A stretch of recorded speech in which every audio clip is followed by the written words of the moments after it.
We'll open our service with a reading from our Bible. Psalm 23.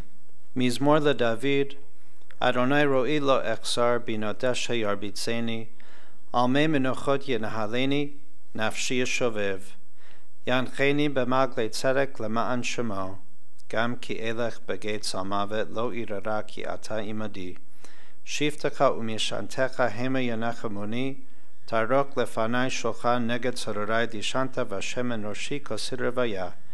Aktov v'chesed yerdefuni kol yemei chaya v'shavti b'veit Adonai le'orech yamim. Please join me in Psalm 23 in the English. The Lord is my shepherd, I shall not want. He makes me to lie down in green pastures. He leads me beside the still waters. He restoreth my soul. He guides me in straight paths for his name's sake. Yea, though I walk through the valley of the shadow of death, I fear no evil, for thou art with me. Thy rod and thy staff, they comfort me. Thou preparest a table before me in the presence of mine enemies. Thou hast anointed my head with oil, my cup runneth over. Surely goodness and mercy shall follow me all the days of my life, and I shall dwell in the house of the Lord forever.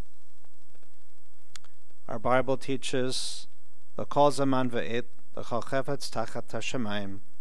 there's a season set for everything, a time for every experience under heaven, a time for planting and a time for reaping, a time for keeping and a time for discarding, a time for loving and a time for hating, a time for embracing and a time for refraining, a time for laughing and a time for weeping, a time for dancing, a time for wailing, a time for birthing, and a time for dying.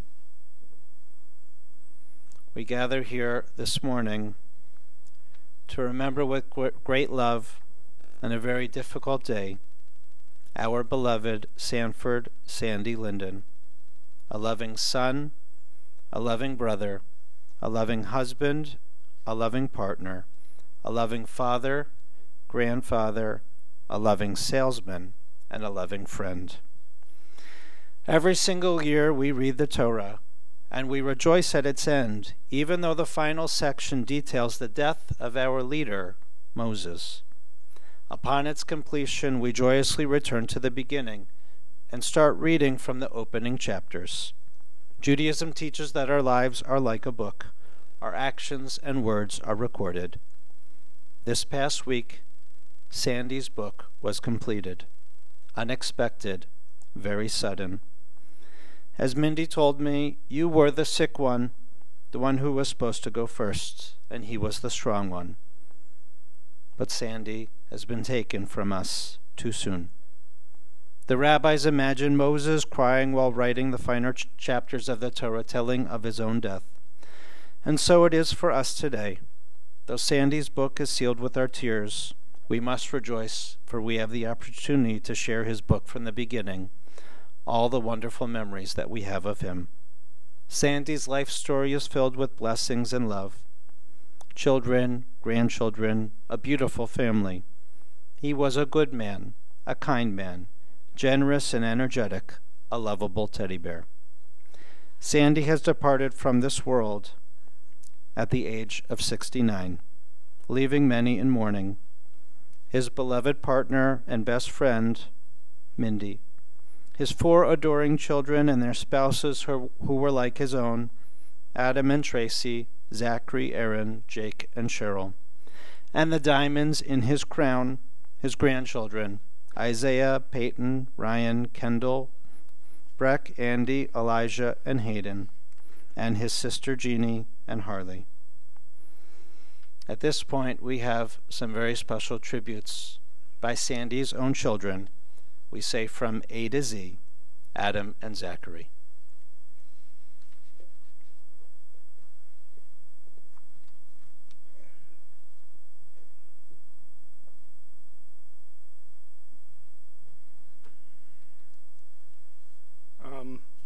My dad was one of the strongest men I have ever met, but he was also one of the kindest, sweetest men I've ever met. My dad had an amazing ability to make any person he met feel like they were his best friend, whether he knew you for 60 seconds or 60 years, you were treated as though you were his best friend. My dad was one of the most loving people I met. He spent 50 years of his life loving my mom and taking care of her. He spent his entire life loving us children and loving his grandchildren, loving his sister, and loving every person that he met in his entire life. I spent most of my life being called Little Sandy. I know most of it was because of the amazing good looks that we shared, but I hope that there's just a piece of that I can grow up and be the man that he was, that I can be the person to my family and to my friends and be the man that he was. And when we leave today, I ask all of you to join me in being a little Sandy. Treat other people that way. Be friends to every person that you meet, no matter how long you meet them, and make them feel as though they are the most special person on earth. We all will love him and miss him, and I thank you.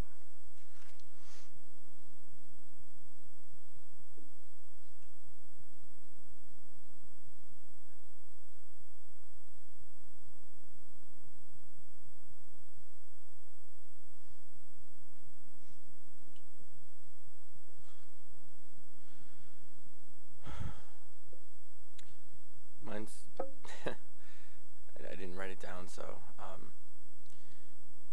my dad was the most amazing person to ever walk on this earth. He loved everybody. He put everybody ahead of him.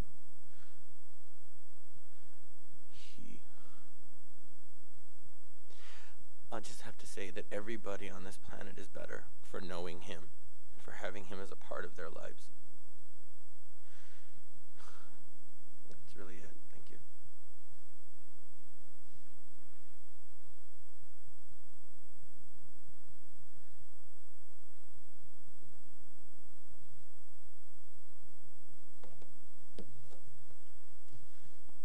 As you know, there's incredible respect, love, adoration, very true and well-deserved from this family.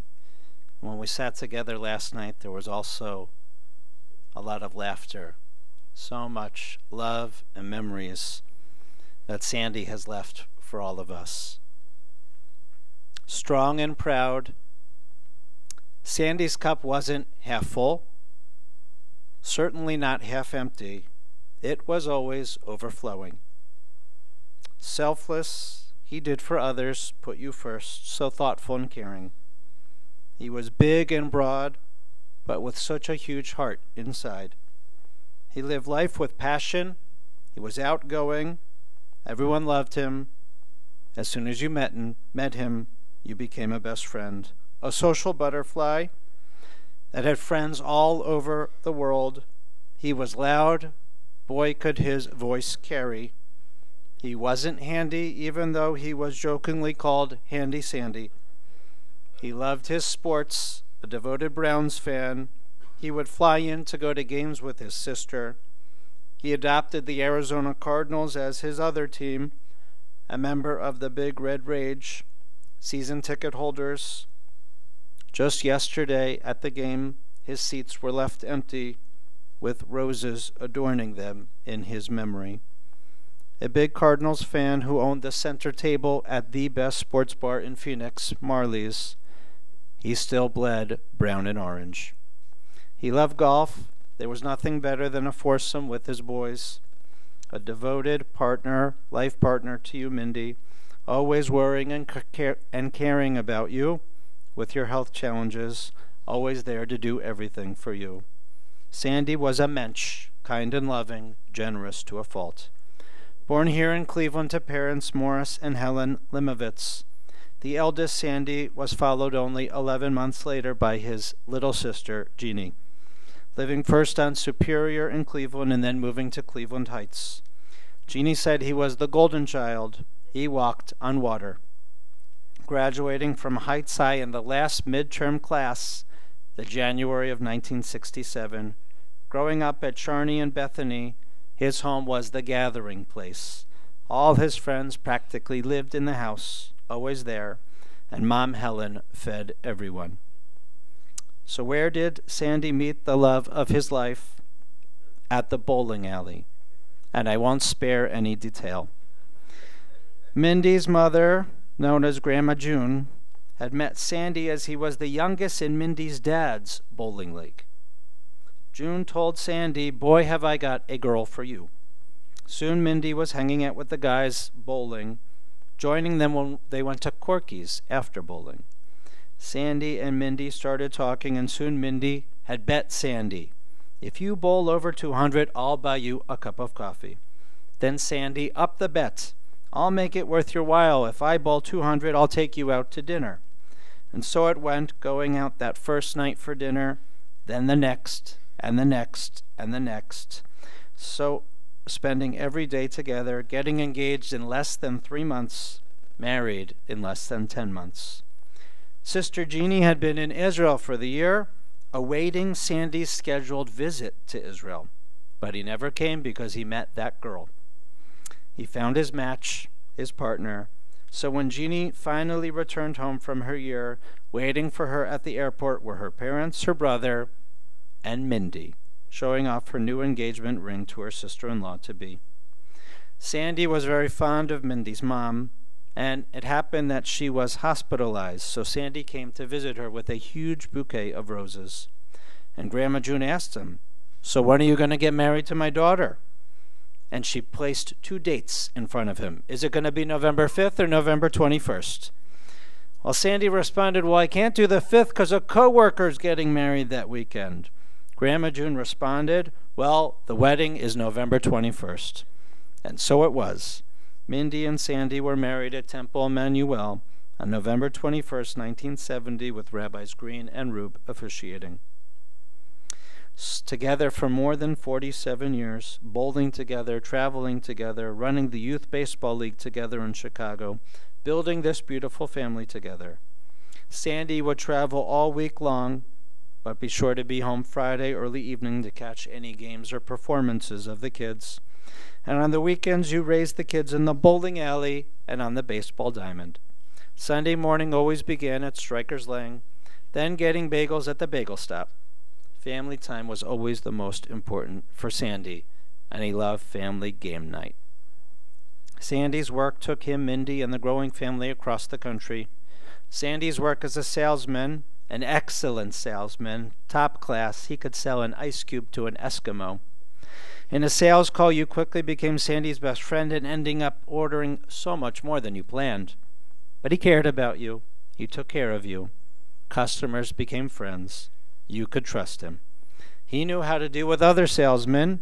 If you had to buy a car, you always took Sandy with you because you'd get the best deal. His first job was here in Cleveland, working for Hertz in the truck division, then moving to Rancho Cucamonga in California, then Buffalo Grove, Chicago, Libertyville, working for Madison Bionics in the chemical business, industrial maintenance and cleaning chemicals, then Kansas City, and then the last 13 years in Phoenix, working with his friend Steve Suda for Green Planet 21 Recycling. As a dad, Sandy was the best. He always made sure you had everything you needed and wanted. He was the rock, the peacemaker, the glue, who put his 4 kids before everything. He wanted you to have your best. He wanted to be your best friend. He was a bit of a mush. He couldn't discipline you. He was the biggest softy, but if he shook his finger at you, you knew you were in trouble.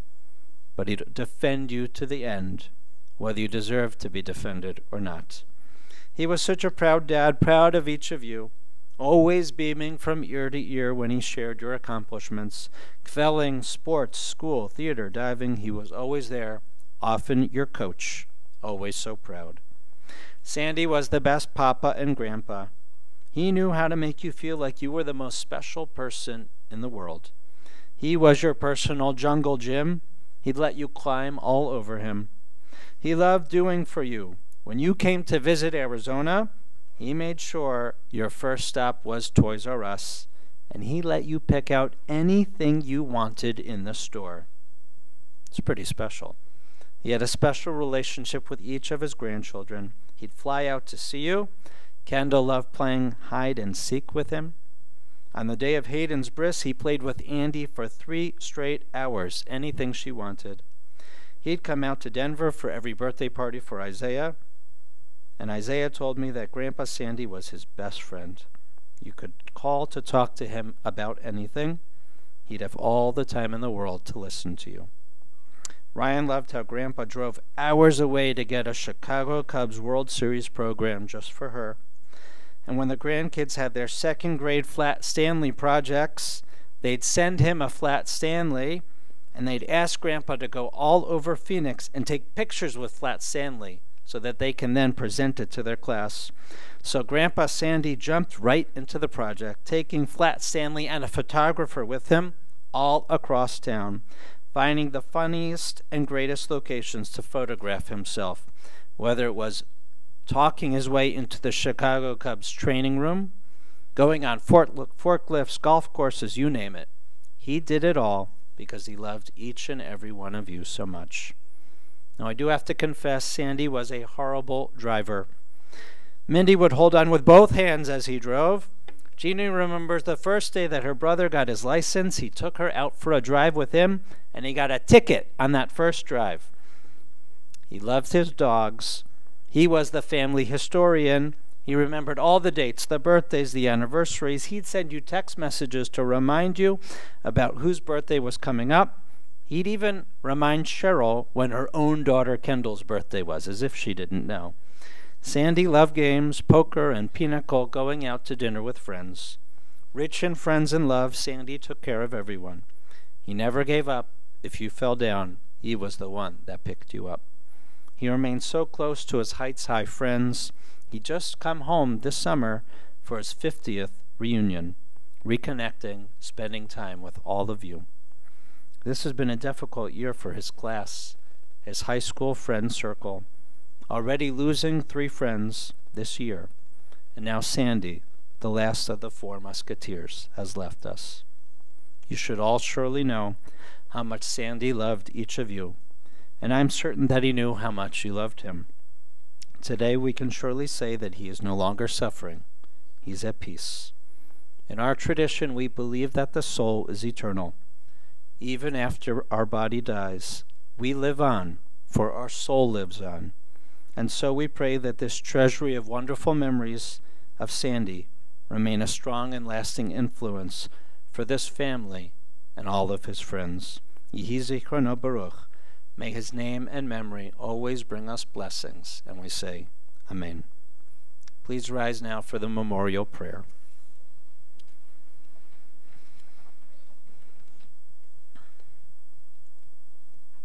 El Mare Rachamim Shochen Bamromim Hamitzei Menucha Nachona Tachat Kanfei HaShechina B'malot Keroshim Otorim Kezorak Yemazirim Et Nishmat Shneimil Ben Moshe V'chaya Shalach L'olamo B'Gan Eden Temenuchato Anna Barachamim Hastire B'Setek Nefak L'Olamim Utrabatzorchem en nishmato Adonai onachalato V'yanok b'shalom al mishkavo V'nomar Amen. Exalted, compassionate God, grant infinite rest in your sheltering presence among the holy and pure to the soul of our beloved Sandy, who has gone to his eternal home. Merciful One, we ask that our loved one find perfect peace in your eternal embrace. May he merit the reward for living a life filled with kindness and love. May his soul be bound up in the bond of life. May he rest in peace. And we all say, Amen. Please be seated. Following this service, interment will take place at Mount Olive Cemetery, and then the family will receive friends at the home of Jake and Cheryl Lyndon, 32967 Lisa Lane in Solon, after the service today until 8 p.m. Shiva on Tuesday and Wednesday. After today, the next 2 days will be at the home of Jeannie and Harley Gordon, 2370 Twickenham Drive in Beechwood, from 2 to 4 in the afternoon and 7 to 9 at night. will be having evening minions on Tuesday and Wednesday night at 7 p.m. Those who wish to contribute in Sandy's name and memory can do so to the National MS Society.